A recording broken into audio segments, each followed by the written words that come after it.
"You're home early," I said as I placed a plate of still-warm chicken and vegetables in front of Dylan. He nodded, his tie slightly askew, his eyes tired from a long day at work. "Yeah, the office was a bit much today," he replied, his voice trailing off as he took a deep breath and picked up his fork. The clinking of silverware against porcelain filled the quiet kitchen.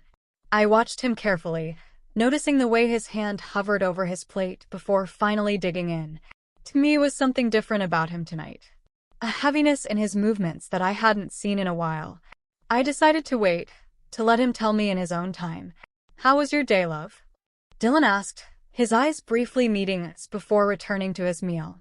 I sighed, pushing aside my own plate. I had something important to discuss, and the silence was thick with anticipation. "Dylan, I've been thinking a lot about Nolan from work, right?" Dylan looked up, his brow furrowing slightly. "What about him?" "Well, he's just not doing well. He's lost all his confidence, and it's really affecting his work. And I think I might have a way to help him," I said, my voice tentative. Dylan put down his fork, his eyes searching us. "What do you mean?" I took a deep breath. I was thinking a one-time thing, just to boost his self-esteem. A purely physical encounter," I said, my cheeks flushing with the words. Dylan's eyes grew wide, and he leaned back in his chair. "You want to have sex with Nolan?" I swallowed hard. No, not like that," I backpedaled. "I mean, it would just be to help him out. You and we have this amazing bond, and I just want to use it to do something good." The room was still for a moment, the air thick with unspoken tension. Dylan put his plate away and took my hand. I trust you, but that's a big ask." My heart was racing. "I know it is, but just think about it. It's not like we're breaking any vows. It's just for Nolan." Dylan studied me, his thumb tracing circles on the back of my hand. "Okay," he said finally, his voice measured. "But we talk about it first. We make sure we're both on the same page." I felt a rush of relief.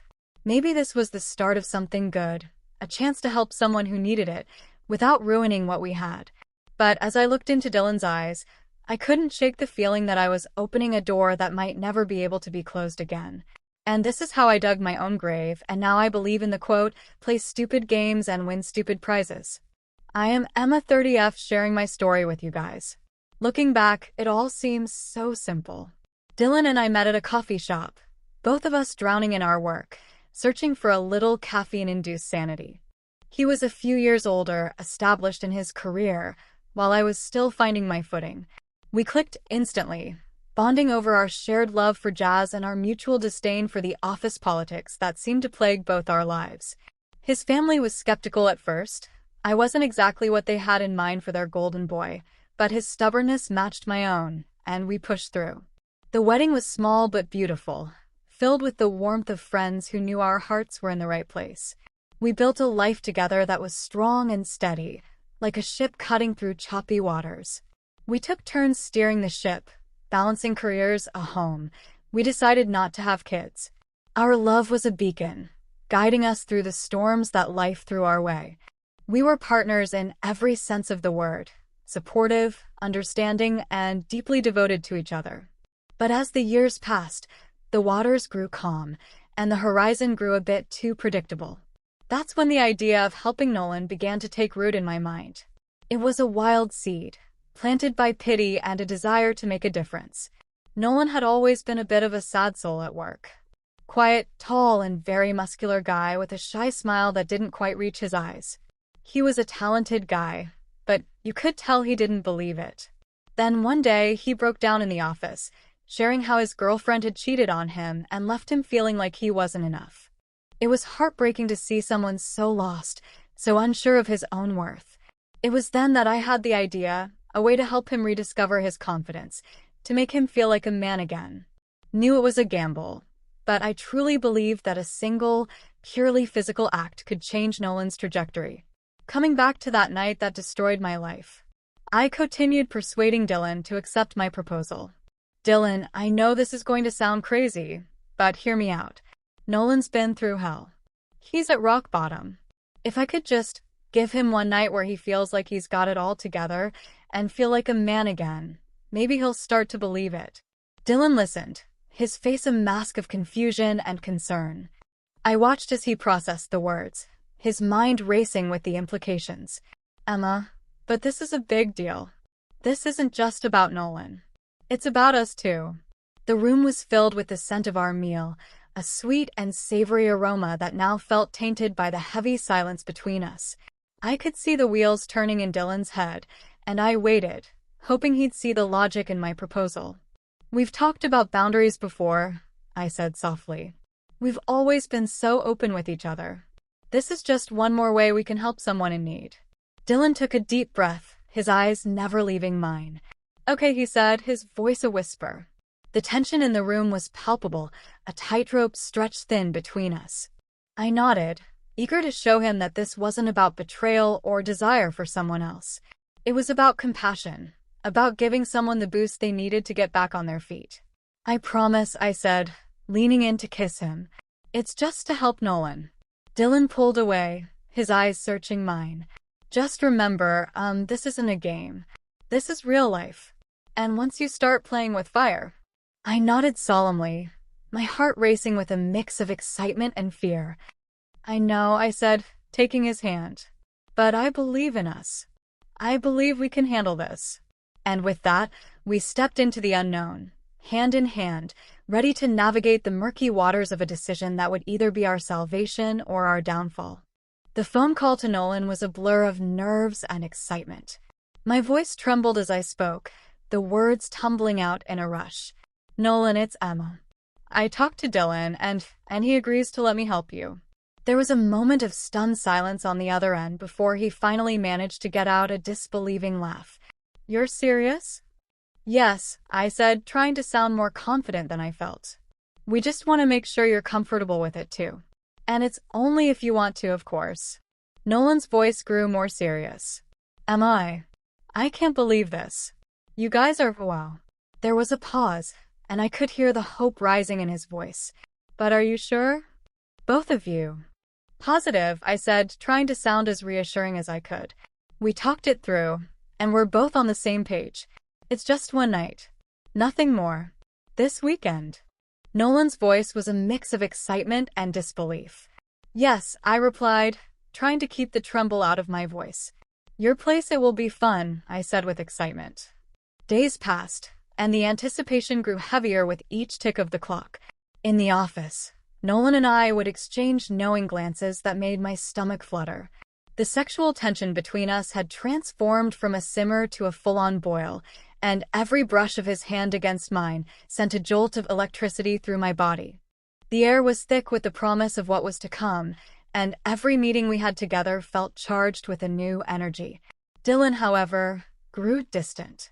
His smile was less frequent, his touch cooler. He didn't bring up our arrangement, and I tried not to push the issue, not wanting to spoil the delicate balance we had struck. But his silence was deafening, and the warmth that had once filled our home was slowly being replaced by a chilling emptiness. When the weekend finally arrived, Dylan announced that he was going fishing with his buddies. You guys have fun, he said, forcing a smile that didn't quite reach his eyes. I'll be back on Sunday night. I watched him pack his gear, my heart pounding with the realization that this was it, the night that would either save or doom our relationship. As he drove away, the weight of his absence settled heavily on the house. I felt both liberated and guilty, a strange cocktail of emotions that swirled in my stomach. I took a deep breath, trying to focus on the positive, the good we were doing for Nolan, the strength of our love that would surely withstand this one act of kindness. The drive to Nolan's apartment was a blur of city lights and racing thoughts. What would Dylan be thinking? Would he regret this? Would it change the way he looked at me? I pushed these fears aside, focusing on the mission ahead. As I stepped into Nolan's dimly lit living room, the scent of candles filled the air. He had clearly made an effort, and my heart swelled with a strange mix of pity and gratitude. He looked up from the couch, his eyes widening with a mix of excitement and nerves. We both knew this was a line we were about to cross, but for his sake, I had to pretend it was no big deal. Ready? I asked with a smile, trying to keep my voice steady. He nodded, standing up to meet me. We were both dressed casually, as if we were about to embark on a night of friendship rather than the intimate encounter we had planned. He took my hand, leading me to his bedroom. The room was simple but clean, with a king-size bed in the center that seemed to loom over us like a mountain we were about to climb. We sat down on the edge of the mattress, the tension palpable. We went through with it, and he was genuinely delighted. Yet, to this day, I'm burdened by a foolish sense of triumph that fills me with shame.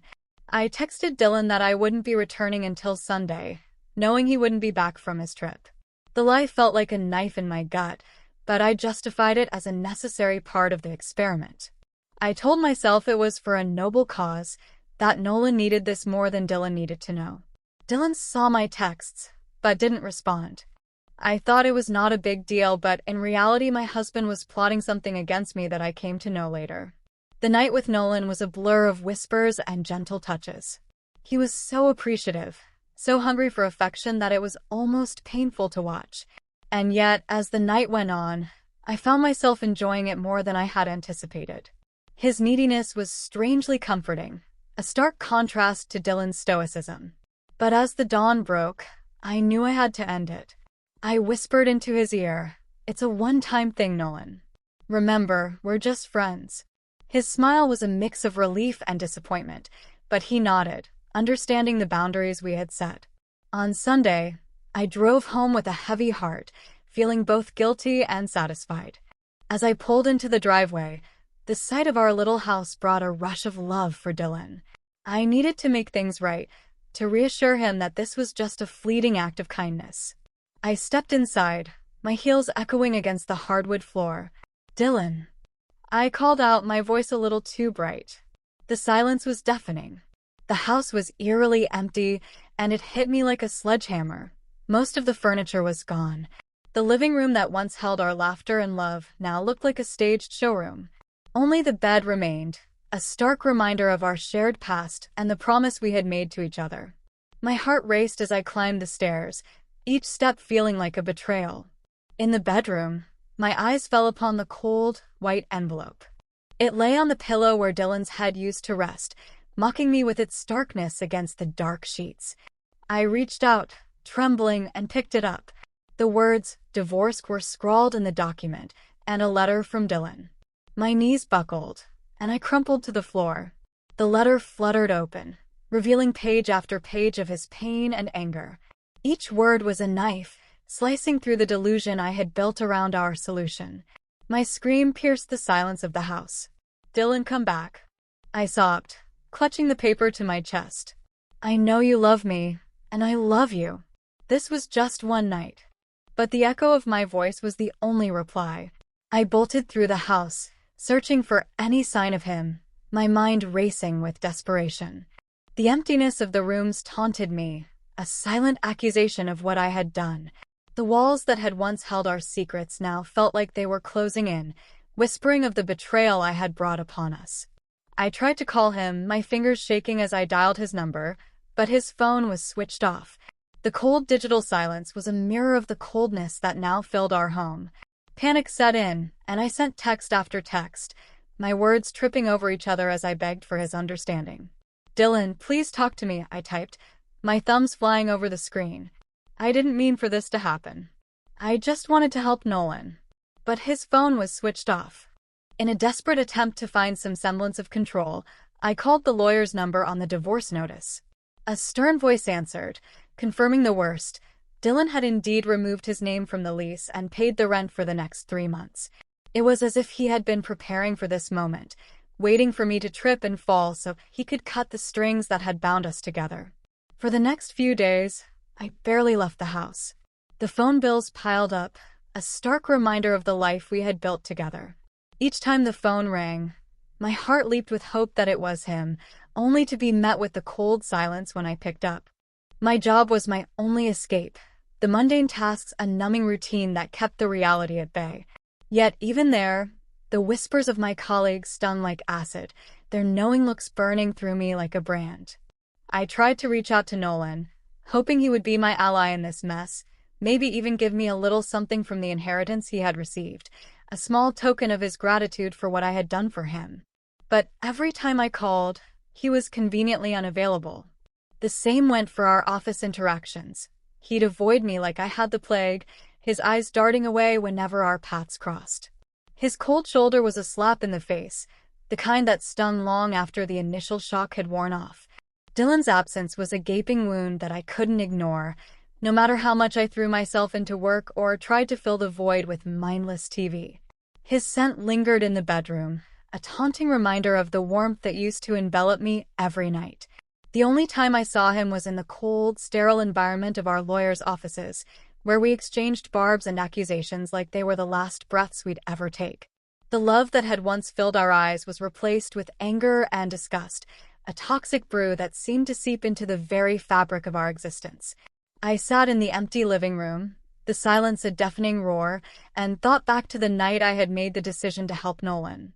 How naive I had been, thinking that a simple act of kindness could change everything for the better. But it hadn't just changed Nolan, it had destroyed us. The trust we had built over a decade crumbled like dust in the wind, leaving behind a chilling emptiness that no apology or justification could ever fill. As the days turned into weeks, I found myself speaking to Dylan's empty chair, as if the words I hadn't said to him could somehow fill the void. "You were my everything," I whispered into the silence. "And for what?" "A fleeting moment of pity for a man who couldn't even be bothered to return your calls." I realized that in my quest to help Nolan, I had become the villain in our love story. My message to anyone out there listening is simple. Don't make the same mistake I did. Don't let the desire to play savior or the thrill of the taboo cloud your judgment. The road to hell is paved with good intentions, and I had stumbled down it with every step I took towards Nolan's bed. The price of that one night was my marriage, my home, my happiness, everything I had ever dreamed of. Just wanted to say this before we move on to the next story. Thank you for joining us on this journey. We'd love to know, what do you think about the stories? Please leave your thoughts and comments below. And if you enjoyed the story, please like and subscribe. Your support truly means the world to us. Alright, let's move on to the next story. I served divorce papers to my ex at his job the day before he thought he was coming back home. I'm sorry, this is really long. Backstory, I-59F was married to my now ex 57M. We'll call him Ed for 10 years, together for 13, but originally met him 40 years ago as teenagers. He was in my circle of friends, but we never dated. We used to live in Florida, but when I was 19 I moved back to Michigan where I am originally from. 27 years later I went back to the city in Florida where I used to live to visit friends. I ran into Ed while on vacation and we began talking on the phone daily. 3 months later he left Florida and moved in with me. 3 years later we were married. Not my first, but his first. We had our ups and downs, but mainly we got along fine and didn't argue much.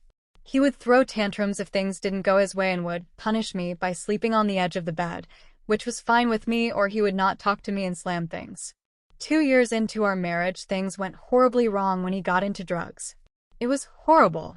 One night I finally had enough and was on the phone with my email telling her I was sending back to Florida when the sheriff's department knocked on my door.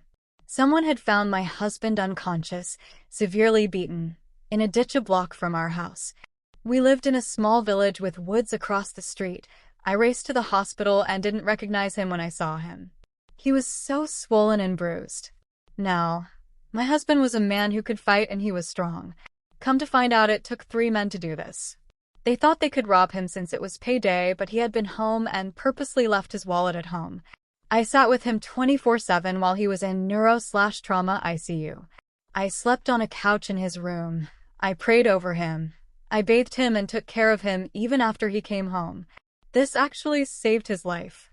He got clean and went back to work full-time, always putting me and my grandson first before his needs. He went to work and came home. That's it. 4 years later, I finished my education and became an ordained priest and have been the pastor at my church ever since. At first he didn't mind, but then he would say things like, I didn't sign up for this, even though I never pushed church on him. I knew he believed in God and he prayed daily. I would invite him to Christmas and Easter service, and he also came when I ordained and when my grandson, who calls him Grandpa, was baptized. For several years, things were really good.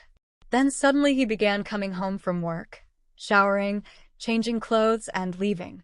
At first he said it was to watch whatever sports was playing on TV because we didn't have live TV. Then he told me he'd be back whenever he got back. Then, things went back to how they were. We laughed a lot, we joked around, and I began getting the usual kiss goodbye before he left for work. One night, he had done his laundry, like he always did, and I talked to him while he was folding it. He never wanted me to do his laundry, so that wasn't new. We ended the night laughing as he was trying on old clothes. The next morning I woke up and went out to the living room to ask what time he had to be at work, but he was gone. I assumed he had to be there early. I walked back into the bedroom and saw his keys on the bed, which made me wonder why he would walk to work on such a cold day. It was December 1st. I started leaving the bedroom again and noticed his laundry basket missing, so I went to the laundry room and it wasn't there. I went back into the bedroom and noticed his closet empty. I called him to see where he was and asked if he had moved out, and of course his answer was yes. Come to find out, he had met a woman at his job who works for one of those shopping apps where people buy and deliver your groceries. He worked for a large grocery store chain. He had moved in with her. Over the next 6 months, he called almost daily and would say things like, "Our marriage will survive this. Just give me time." He even told me he would be mad if I began dating. During one of our phone calls, he told me he wasn't happy with her and was going down to Florida to visit family. He said he wanted to come back to me when he came back to Michigan. The plan was this. He would pack things that he couldn't live without but leave things at his new GF's house to make her think he was coming home to her. He planned on giving his 2-week notice while gone and planned on looking for another job when he came home. By this time I knew I didn't want him back. I found my self-worth again and had made new friends with neighbors once he was gone. Come to find out, nobody liked him. Even the women at the gas station across the street told me how he flirted with them when he came in. Even an elder at my church found out he was cheating but didn't tell me because she didn't want to hurt me. So I went to the courthouse and got a divorce package and filled out all of the paperwork. Where I live, I was able to serve him myself. I decided that since he chose to end our marriage while working at the store, I would officially end it there. So, the day before he was supposed to fly to Florida, I made sure I looked really good. New hairstyle, makeup, and my outfit was sexy. I went to his job, found him, and handed him the divorce papers. I told him that he was wrong. Our marriage wasn't surviving this. You should have seen his face. He was actually upset with tears in his eyes, and for a moment I felt bad. Then I reminded myself what he had done to me. He didn't just leave me in the middle of the night, but he stopped talking and doing things with my grandson who thought Grandpa was the greatest. He left me in a house that I couldn't afford without him, and I would have been homeless if my church wouldn't have paid for an apartment. He told me women were stupid. He actually thought he could come home as if nothing happened. That was one thing he said to me on the phone because I never brought up the past. Last week, 6 months after our divorce was final, my car was repossessed. When we were together, he got 2 loans and I agreed to use my SUV as collateral because I never pictured my life without him. He stopped paying on his loans, so they took my car. I wasn't notified because they sent him the letters. They wanted me to pay off his loans to get it back. I burst out laughing and said that will never happen. This is the final update from my side. Here's what happened since my post. I found out where my car was being held at. 2 cities away. When I went to their website, I discovered that it's also the location where they sell the repossessed cars during an online auction. They hold it every Monday for 24 hours. I called and asked if I could have my belongings out of it, and they said yes. When I arrived, they had my things in a bag, including my license plate. I registered online and this past Monday began bidding on my car. I ended up buying my car for $2,700. When I showed up to get my car, the people laughed and said I'm not the first person to do this. I put my plate back on and came home. Now, I know the bank can still come after me for the balance, but I honestly don't care if it hits my credit report. I don't use credit cards, and in October my daughter closed on a brand new house. I had no other bills except my cell and utilities.